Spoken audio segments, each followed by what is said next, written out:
Imagine this. You open your eyes, your hands are bound, your head is pounding, and you find yourself in the back of your ex-boyfriend's truck, speeding toward a dark, remote forest. He drugged you, kidnapped you, and thinks no one will ever find you.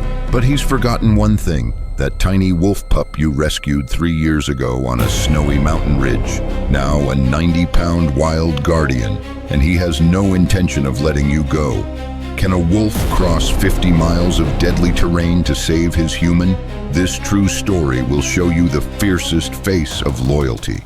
The metallic click of the door lock was the last thing Elena heard before the world dissolved into a sickening chemical haze. When she finally opened her eyes, the first thing she felt wasn't fear, but a crushing, disorienting cold. Her head throbbed with the rhythmic vibration of tires on gravel, and the air around her smelled of stale upholstery and something sharply clinical. She tried to move her hands, but they were bound behind her back with industrial-grade zip ties that bit into her skin like serrated teeth. Her vision swam, a kaleidoscope of dark shapes and flashes of moonlight through a dirty window. She was in the back of a moving vehicle, Mark's truck. The man who had once promised to protect her was now her captor, and the peace-offering drink he'd handed her an hour ago had been a laced trap. Through the fog of the sedative, a single piercing thought cut through her panic. Koda. Where was Koda? To understand the nightmare Elena was living, you have to look back 3 years, to a snowy ridge in the heart of the Bitterroot National Forest in Montana. Elena was a field biologist, the kind of person who preferred the silence of the pines to the main character energy of a city life. She had been tracking a fragmented pack when she found him, a charcoal-furred lump of shivering misery huddled against the frozen carcass of a doe. He was barely 6 weeks old, his ribs a skeletal map beneath his matted coat. His mother had likely been taken by a trophy hunter or a rival pack, leaving this lone pup to face the 20-degree Montana night. Most experts would say nature should take its course, but when Elena looked into those cloudy amber eyes, she didn't see a predator. She saw a soul that wasn't ready to go. She had named him Koda. In those early months, their bond wasn't built on dominance, a concept modern science has largely debunked as the alpha myth, but on mutual survival. Wolves are highly social, emotional beings with a capacity for empathy that rivals humans. Elena didn't tame Koda, she became his pack. She slept on the floor of her remote cabin while he recovered from pneumonia, his small head resting on her chest, his heartbeat eventually syncing with hers. As he grew into a 90-pound powerhouse of muscle and instinct, his behavior remained a fascinating study in interspecies communication. He didn't bark, he watched. He learned her moods by the scent of her cortisol and the rhythm of her breath. He was her shadow, a silent guardian who seemed to understand her better than any human ever had. Then came Mark. In the beginning, Mark was everything a woman in the rural Northwest looks for: charming, capable, and seemingly supportive of her unconventional life. He was a popular survivalist influencer, the kind of guy who posted polished videos about conquering the wild. But the red flags started appearing as Koda grew larger. Mark was jealous of a wolf. It sounded absurd to Elena at first, a classic toxic boyfriend meme come to life, but it was real. Mark wanted control. He hated that Elena looked to Koda for a sense of security he couldn't provide. He hated that Koda would low growl whenever Mark raised his voice or moved too quickly toward Elena. To Koda, Mark was an intruder, a low-value addition to the pack who lacked the integrity the wolf sensed in Elena. "You care more about that beast than you do about us," Mark would sneer, his voice dripping with a possessiveness that made Elena's skin crawl. She tried to explain the science of it, how Koda's amygdala was wired to detect subtle threats, how his loyalty was a biological imperative. But Mark wasn't interested in science. He was interested in ownership. The relationship began to fray, a slow-motion car crash fueled by Mark's increasing volatility. Elena eventually ended it, citing the quiet quitting of her affection for a man who who made her feel like a prisoner in her own home. But Mark wasn't a man who took no for an answer. In his mind, he was the hero of his own survival story, and Elena was the prize he refused to lose. The night of the abduction had started with an apology. Mark had shown up at her door, looking disheveled and humble, claiming he just wanted to give her back the rest of her gear before he moved to Idaho. Koda had been restless that evening, pacing the porch, his hackles a stiff ridge of warning. Elena, wanting to be the bigger person, allowed Mark inside for 10 minutes. She hadn't seen the small vial in his palm as he handed her the glass of water. She hadn't seen the predatory gleam in his eyes as her knees buckled. All she remembered was Koda's frantic, guttural howl as the door slammed shut, separating them. Now, trapped in the truck, Elena felt the vehicle slow down. The gravel crunched louder, more deliberately. They were deep in the backcountry now, likely heading toward the abandoned mining claims Mark bragged about in his videos. The sedative was wearing off, replaced by a cold, sharp clarity. She knew Mark's survivalist persona was a facade, but his desperation was very real. He wasn't taking her to a new life. He was taking her to a place where no one could hear her scream. The truck jolted to a stop. The silence that followed was heavy, broken only by the ticking of the cooling engine. The door opened and the cold Montana air rushed in, smelling of pine and impending snow. Mark's silhouette appeared in the doorway, his face illuminated by the dim cab light. He looked different, older, more jagged. "I told you, Elena," he whispered, his voice a terrifying mix of tenderness and rage. "I'm the only one who can take care of you, not that mutt. Just us. Out here there are no distractions.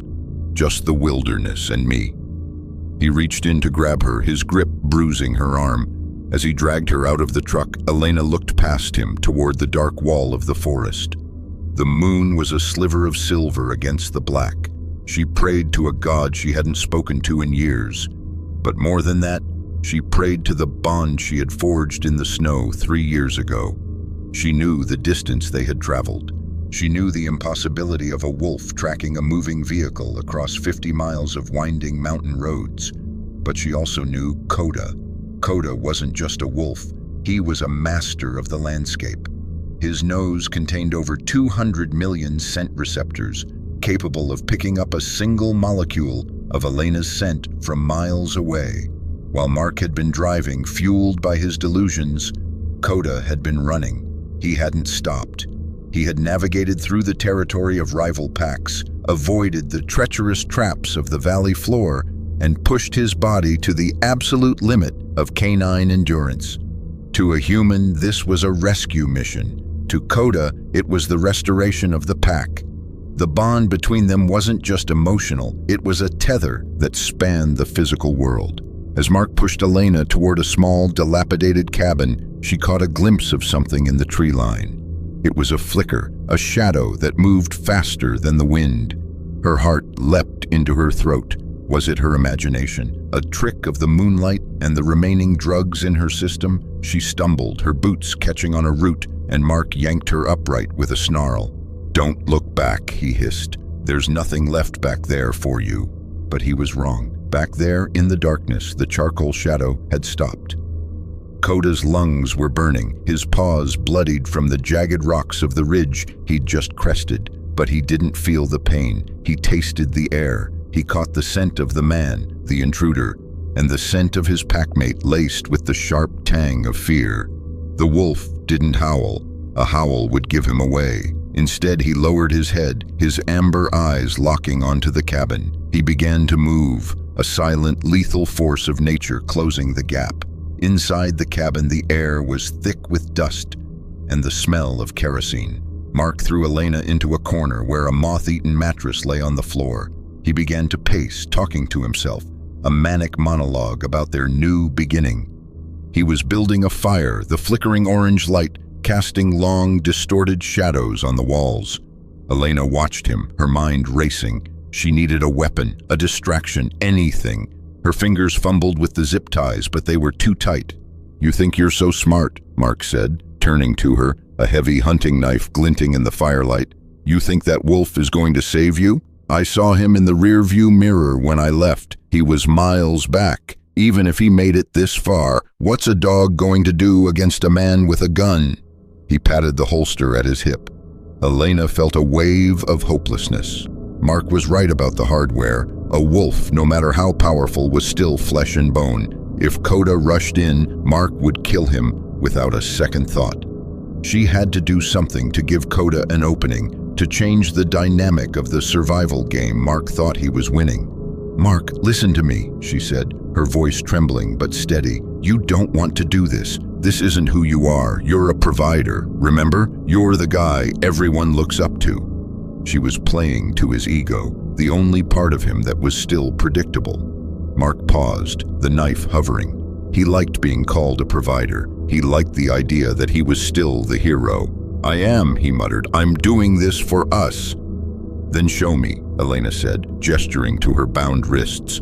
"Prove you trust me. If we're going to start over, we can't start with me in chains. That's not a partnership." Mark hesitated.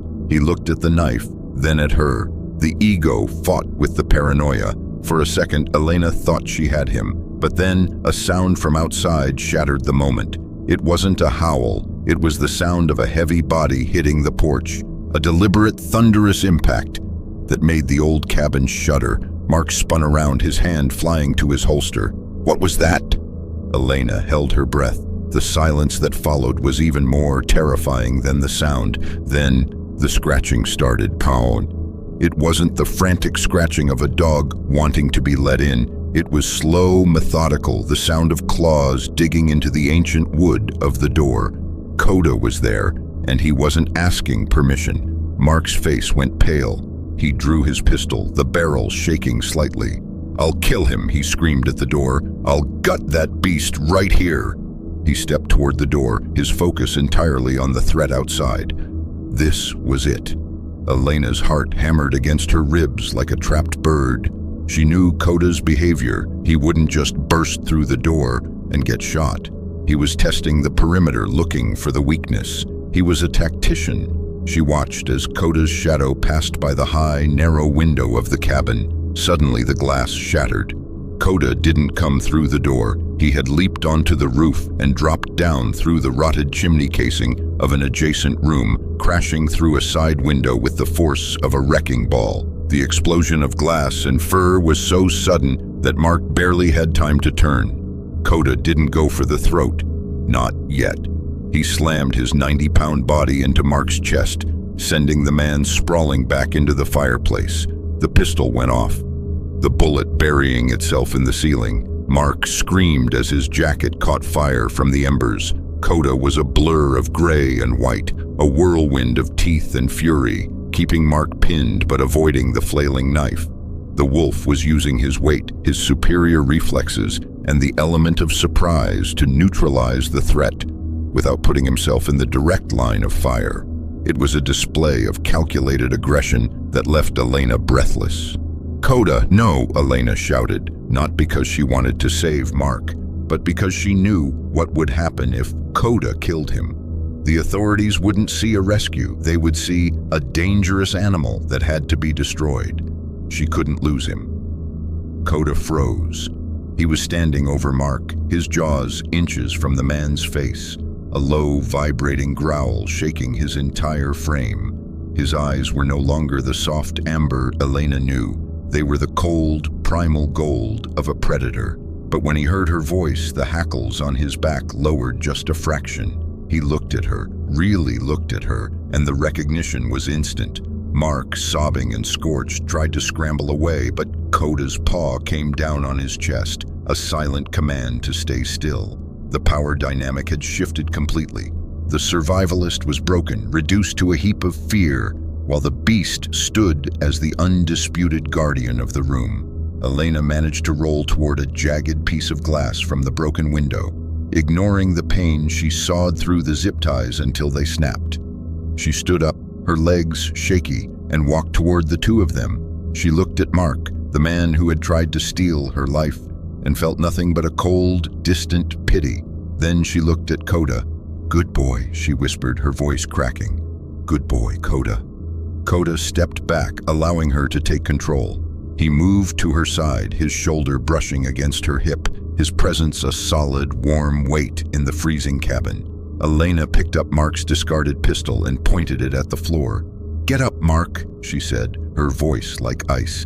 "The new beginning is over. We're going back. And if you even breathe toward us, I won't stop him next time." Mark didn't argue. He was a shell of a man, his bravado gone. As they stepped out of the cabin into the moonlit night, the forest seemed to open up for them. The trek back would be long, and the legal battle that followed would be a different kind of nightmare. But as Elena looked at the massive wolf walking silently beside her, she knew they would survive it. They were a pack, and in the wild, the pack always finds its way home. The walk back was a descent into a different kind of silence, one that felt heavy with the weight of everything that had been broken. Elena forced Mark to walk ahead of her, his hands now secured with the very same industrial zip ties he had used on her, his survivalist tactical belt stripped of its gear. Koda trailed them like a ghost, his presence a rhythmic soft padding on the frozen needles of the forest floor. The adrenaline that had fueled their escape was beginning to ebb, leaving behind a bone-deep exhaustion and a biting cold that seemed to seep directly into Elena's marrow. She kept the pistol trained on Mark's back, her finger outside the trigger guard, just as she'd been taught in her wilderness safety courses, but her eyes were constantly flickering toward Koda. The wolf was limping slightly, a telltale sign of the grueling 50-mile sprint he'd endured to find her. As they navigated the steep descent toward the valley floor, Elena's mind drifted back to the winter Koda was 2 years old. It was the moment she realized their bond wasn't just about companionship, it was a biological pact. She had been out marking a new territory boundary when she'd stepped into a ghost trap, an old, rusted leg-hold trap left by poachers decades ago, hidden beneath a fresh layer of powder. The steel jaws had snapped shut with a sickening crunch, pinning her to the frozen earth. She was miles from her truck, her radio was out of range, and the temperature was dropping faster than the sun. In that moment of pure, unadulterated terror, she hadn't called for help. She had called for Koda. Koda hadn't been with her that day. He'd been off investigating a scent trail half a mile away, but the moment the metal struck bone, he had appeared. He didn't panic. He didn't try to pull her, which would have shattered her leg further. Instead, he had stayed. For 14 hours, as the Montana night turned into a crystalline death trap, Koda had curled his massive, warm body around her leg and torso. He had acted as a living furnace, his thick double coat providing the insulation she needed to prevent hypothermia. Every time she started to drift into the dangerous sleep of the freezing, he would lick her face with a rough, insistent tongue, his low whines acting as a psychological anchor. Biologically, what was happening was a phenomenon known as interspecies emotional contagion. Research into canine cognition suggests that wolves and dogs don't just see human emotions, they mirror them through a complex system of mirror neurons and hormonal responses. When Elena's oxytocin levels plummeted and her cortisol spiked, Koda's body responded in kind, tethering his survival instinct to hers. He wasn't just protecting her, he was sustaining himself by sustaining the most vital member of his pack. When the rescue team finally found them the next morning, they found a wolf that refused to move until they had stabilized Elena, a sentinel of charcoal fur and unwavering loyalty. "You're pathetic, you know that?" Mark's voice broke the silence of the present trek, his words puffing out in white clouds of resentment. He didn't look back, but his shoulders were hunched in a defensive male posture that seemed laughable in the face of his current reality. "You're relying on a wild animal to do your dirty work. You think this makes you strong? You're just a girl playing house in the woods. Without him, you're nothing." Elena didn't respond. She knew Mark was trying to bait her, trying to reclaim some sliver of the alpha status he had built his entire online brand around. He was the quintessential example of a man who confused dominance with strength. In the world of social media, Mark was a king. His videos of taming the wild, garnering millions of views from people who didn't know the difference between a controlled environment and the raw, unforgiving reality of the Bitterroot. He had used Elena for her credentials, her cottagecore aesthetic, providing the perfect backdrop for his rugged survivalist persona. But out here, where the memes and the follower counts meant nothing, Mark was a liability. He was a man who couldn't read the wind, who didn't understand the language of the pines, and who was currently being outmaneuvered by a predator he had dismissed as a mutt.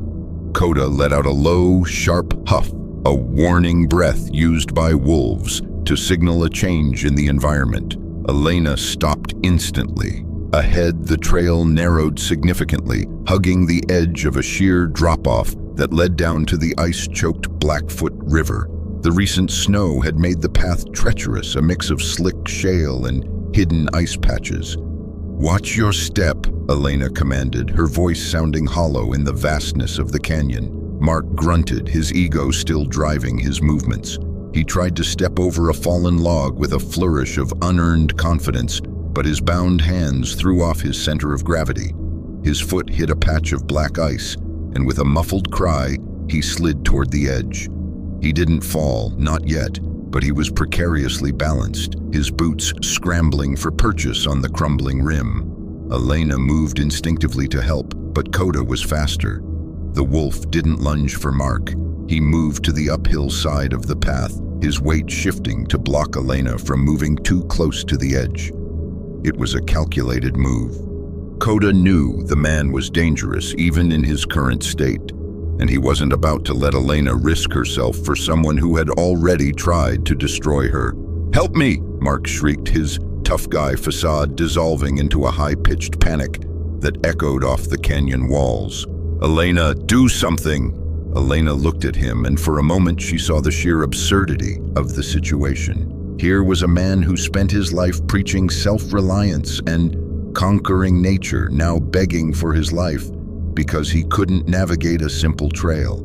She saw the fear in his eyes, not the healthy fear that keeps a person alive in the wild, but the narcissistic fear of a man realizing he wasn't the protagonist of the universe. "Stay still," Elena said, her voice calm and authoritative. She found a sturdy branch and extended it toward him. "Grab this with your hands. Use your core. Don't lunge." Mark grabbed the branch, his knuckles white as he hauled himself back onto the path. He collapsed into the snow, gasping for air, his face a mask of humiliation. Koda stood over him, his amber eyes unblinking, his presence a silent judgment. The wolf understood the weakness he saw in a wolf pack. An individual who put the group at risk through sheer arrogance wouldn't be tolerated for long. Koda wasn't being cruel. He was simply existing as a creature of consequence. They continued the trek, the moon beginning to set, casting long blue shadows across the snow. Elena felt a strange sense of peace settling over her. The trauma of the abduction was still there, a jagged wound in her psyche, but it was being cauterized by the cold and the steady rhythm of Koda's gait. She began to think about the uniqueness of their life together. In a world of main character energy and digital noise, her relationship with Koda was something ancient and pure. It was a throwback to the Pleistocene, a time when humans and wolves first sat around a fire and realized they were better together. Scientists call it the co-evolutionary hypothesis. It's the idea that humans didn't just domesticate wolves. Wolves domesticated us. They taught us how to hunt in groups, how to protect the vulnerable, and how to read the subtle cues of the landscape. In return, we gave them fire, scraps, and a place in our stories. Koda was a living bridge to that history. He wasn't a pet. He was a partner. He was the embodiment of a loyalty that didn't require words or likes. As they reached the trailhead where Elena's old Subaru was parked, Mark had left it there after taking her truck. The first light of dawn began to bleed over the horizon. The sky turned a bruised purple, then a pale, hopeful gold. Elena felt a surge of emotion that almost knocked her over. She had made it. They had made it. She marched Mark toward the car, but as she reached for her keys, she noticed something. The tire of her car was flat, slashed. Mark had thought of everything. He had disabled her only means of escape before he'd even walked through her door. "You think you won?" Mark laughed, a jagged, broken sound. "We're 20 miles from the nearest paved road, Elena. The storm is coming in an hour. You're stuck here with me, and your dog isn't going to fix a tire." He was right about the storm. The wind had picked up, carrying the scent of heavy, wet snow. The temperature was plummeting again. Elena looked at the flat tire, then at the horizon. She felt a moment of despair.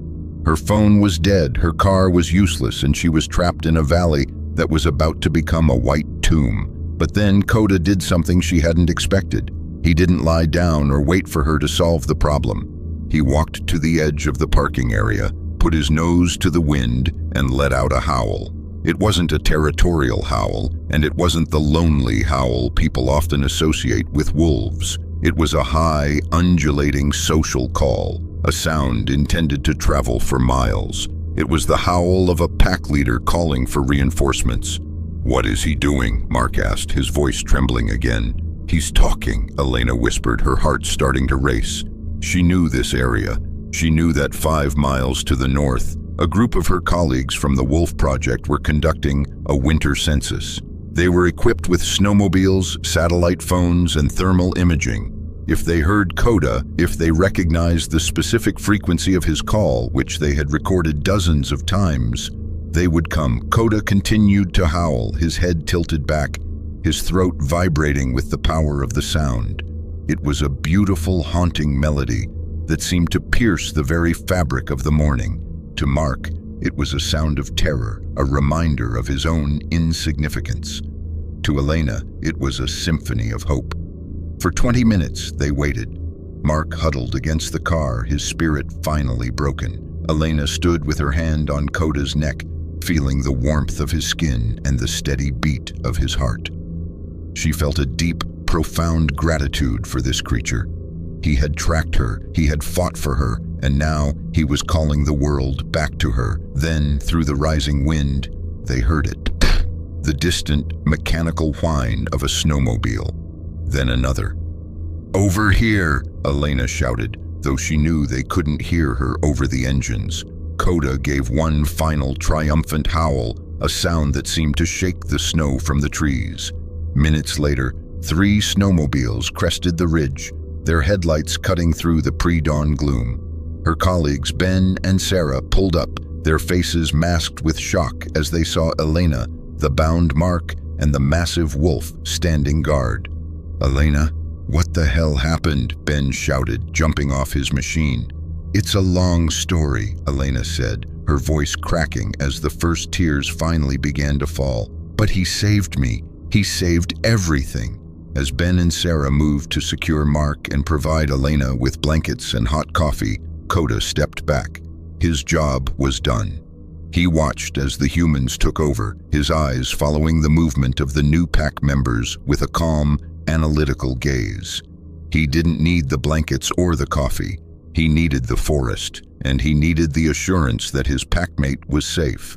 But as the authorities were notified via satellite and the plan to transport Mark to the county jail was set in motion, a new challenge arose. The sheriff's deputy, who arrived an hour later on a heavy-duty transport sled, was someone Elena didn't know. A man named Miller, who had a reputation for being old school and predator-averse. "What's that wolf doing here?" Miller asked, his hand hovering near his sidearm the moment he stepped off the sled. "Is that the one that attacked this man?" "He didn't attack him, he rescued me," Elena said, stepping in front of Koda. "Mark abducted me. He drugged me. Koda found us." "I see a man with bite marks and a burnt jacket, and I see a wolf," Miller said, his voice hardening. "In this county, a wolf that attacks a human is a dead wolf, Elena. You know the law." "The law says unprovoked attack," Ben interjected, his voice firm. "This wasn't unprovoked. This was a defensive intervention. We have the cabin, we have the drugs Mark used. Everything will prove it. But Miller wasn't listening. He saw a predator, and in his world, predators were problems to be solved with lead. He started to draw his weapon, his eyes locked on Koda, who had lowered his head and let out a warning growl. "Miller, don't!" Elena screamed. In that split second, the bond between Elena and Koda was tested in a way it never had been before. Koda could have lunged. He could have ended Miller before the man even cleared his holster. But he didn't. He looked at Elena. He saw her palm raised in a stop gesture, and he saw the agony in her face. Instead of attacking, Koda did something that defied every predatory instinct in his DNA. He turned his back on the deputy and walked toward Elena, sitting down at her feet and leaning his head against her knee. He made himself small. He made himself vulnerable. He surrendered his power to the person he trusted most. Miller froze. He had never seen a wolf do that. He had seen them snarling, seen them running, seen them dead in the back of a truck, but he had never seen one offer a gesture of such profound, quiet submission to a human. The tension in the air didn't disappear, but it shifted. The deputy slowly reholstered his gun. He's something else, isn't he?" Miller muttered, his voice losing its edge. "He's my life," Elena said, her hand resting on Koda's head. The storm finally hit then, a wall of white that swallowed the trailhead. They loaded Mark onto the transport sled, his face a mask of bitter defeat as he was hauled away toward a future of courtrooms and prison cells. Elena was wrapped in a heavy parka and placed on the back of Ben's snowmobile. "He can't come on the sled, Elena," Ben said gently, "but we'll follow his tracks. He knows the way back to the cabin better than we do." Elena looked at Koda. The wolf was already moving, his charcoal fur blending into the swirling snow. He didn't need a ride. He was a creature of the storm, a master of the whiteout. He looked back at her one last time, his amber eyes shining through the gale, a silent promise that he would be there when she got home. The ride back was a blur of noise and wind, but Elena felt a strange sense of clarity. She knew that the coming months would be difficult. She would have to testify against Mark. She would have to deal with the survivalist community that would undoubtedly try to defend him, and she would have to fight to keep Koda safe from the bureaucratic machinery of the state. But as she gripped the handles of the snowmobile, she felt a strength she had never known. She wasn't the damsel in Mark's story, and she wasn't just a biologist in a lab coat. She was part of something bigger. She was part of a pack that spanned two species, a bond forged in blood, snow, and the quiet understanding that love isn't about ownership. It's about the courage to protect what matters most. As they pulled into the driveway of her remote cabin, the sun was trying to peek through the storm clouds. The world was quiet, muffled by a foot of fresh powder, and there, sitting on her porch, was a charcoal-furred guardian, his tail giving a single slow wag as she approached. The quiet of the recovery didn't last as long as the storm had. Within 48 hours of Mark's arrest, the story had mutated, as all things do in the age of the infinite scroll. The survivalist community Mark had cultivated, a digital brotherhood of self-proclaimed alphas and weekend warriors, didn't take the news of his abduction charges well. To them, Mark was a victim of a crazy ex and her dangerous beast. A grainy cell phone video taken by a passerby as Miller's sled had pulled into the trailhead began to circulate on TikTok. It didn't show the kidnapping or the drugging. It only showed Koda sitting near the bound, charred Mark, with a caption that read, "Wild wolf attacks famous survivalist while ex-girlfriend watches. Is this the end of the Second Amendment in the woods?" The court of public opinion was a beast Elena wasn't prepared to fight. She spent her days in a state of hypervigilance, her trauma from the abduction compounding with the sudden, jarring reality of being main character energy for all the wrong reasons. Her inbox was flooded with red flag warnings from strangers and gaslighting accusations from Mark's most loyal followers. The local news stations were camped at the end of her long, winding driveway, hoping for a shot of the killer wolf. Inside the cabin, Koda sensed the shift. He didn't pace, but he stayed close to the windows, his ears constantly swiveling toward the sound of distant engines. He could smell the stress on Elena, the sharp, metallic scent of cortisol that signaled her internal collapse. The legal battle for Koda's life began in a drab, wood-paneled courtroom in Missoula. The prosecution had charged Mark with first-degree kidnapping and assault, but Mark's defense team had launched an aggressive counteroffensive. They weren't just defending Mark, they were putting Koda on trial. They argued that Elena had harbored a dangerous apex predator and that the wolf's unprovoked attack at the cabin had caused Mark to act in self-defense. It was a classic Darvo tactic: deny, attack, and reverse victim and offender, played out on a legal stage. They brought in experts who still clung to the outdated 1940s studies of captive, unrelated wolves, using the word alpha every 3 sentences to describe a social structure that simply didn't exist in the wild. Elena sat at the witness stand, her hands trembling. She looked at the judge, a woman who looked like she'd spent more time in a library than a forest. Elena realized that the science she loved, the nuanced, beautiful reality of lupine behavior, was being weaponized against her. "Ms. Thorne," the defense attorney said, leaning over the mahogany railing like a vulture, "is it true that this animal has been involved in multiple incidents involving humans? Didn't he pin a deputy to the ground just last week?" "He didn't pin him," Elena said, her voice small but firm. "He sat at my feet. He surrendered." "He's a wolf," the attorney snapped, "a predator with a bite force of 1,500 pounds per square inch. You're telling this court that you've tamed the wild? Or is it more likely that you've created a living weapon that you use to settle a score with my client?" The ick factor of the attorney's smugness was palpable, but the jury was listening. They saw a woman who lived alone in the woods with a wolf, and in the true crime-obsessed culture of modern America, it was easy to paint her as the villain. The state's Fish and Game Department was under immense pressure to remove Koda from the equation to ensure public safety.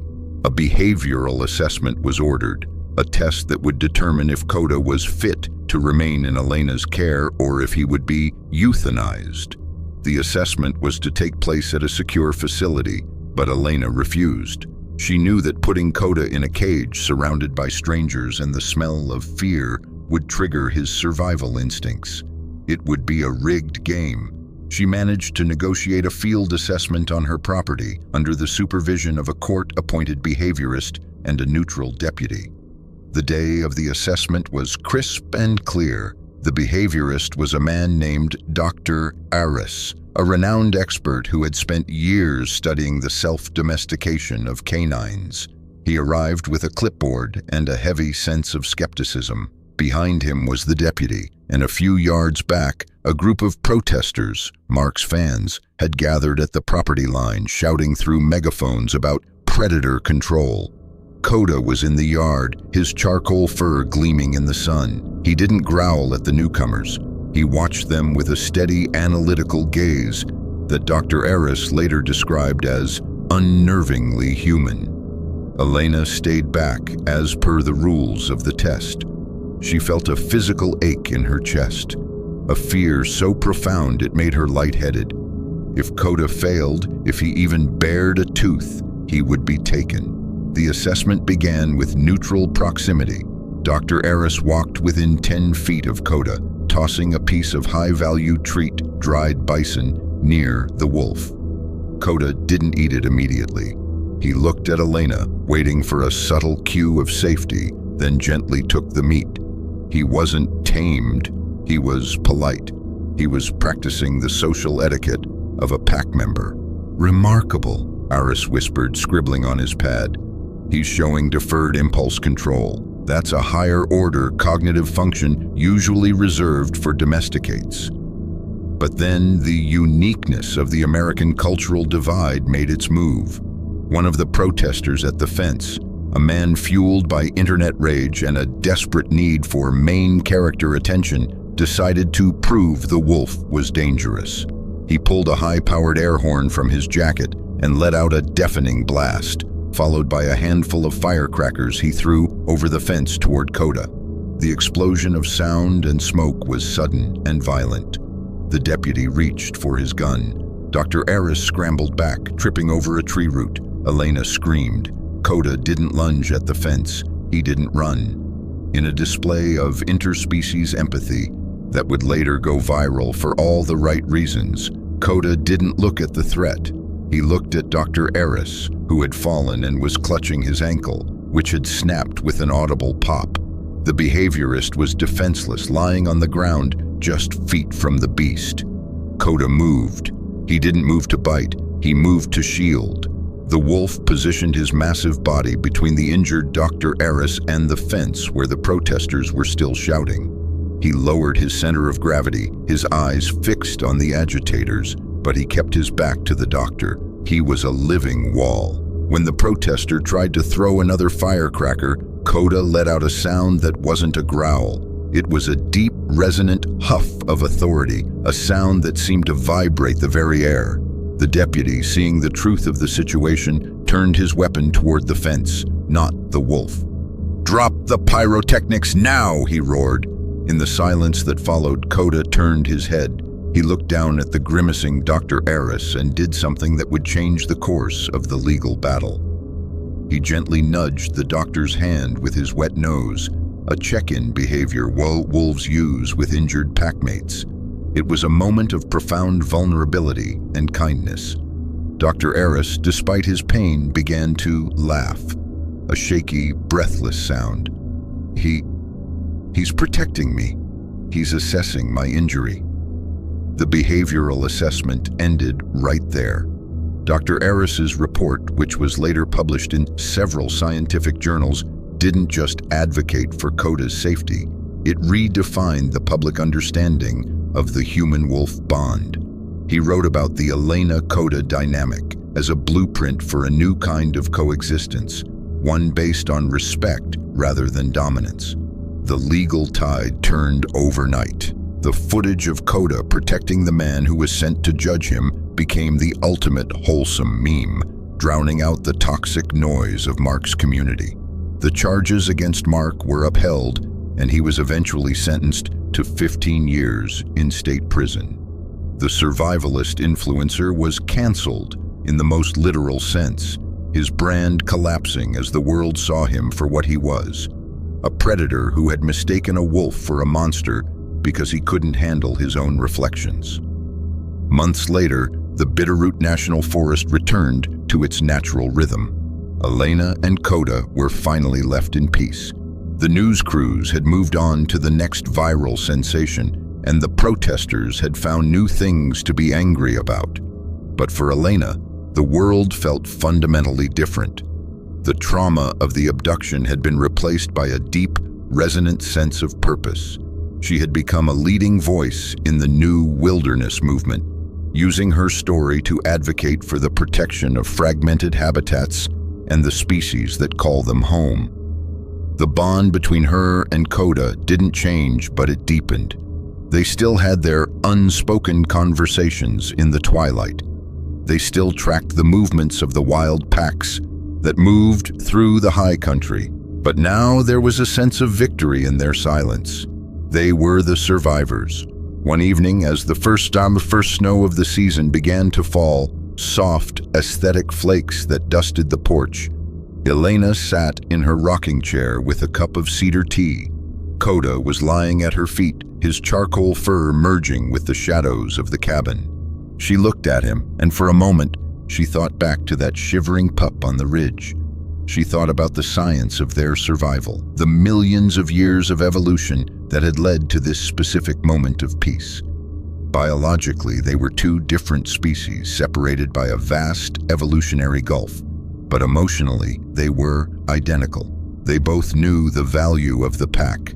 They both knew that the greatest strength isn't the ability to kill, but the courage to stay. Koda looked up at her, his amber eyes reflecting the soft glow of the cabin's interior lights. He let out a long, contented sigh, his head resting heavily on her boot.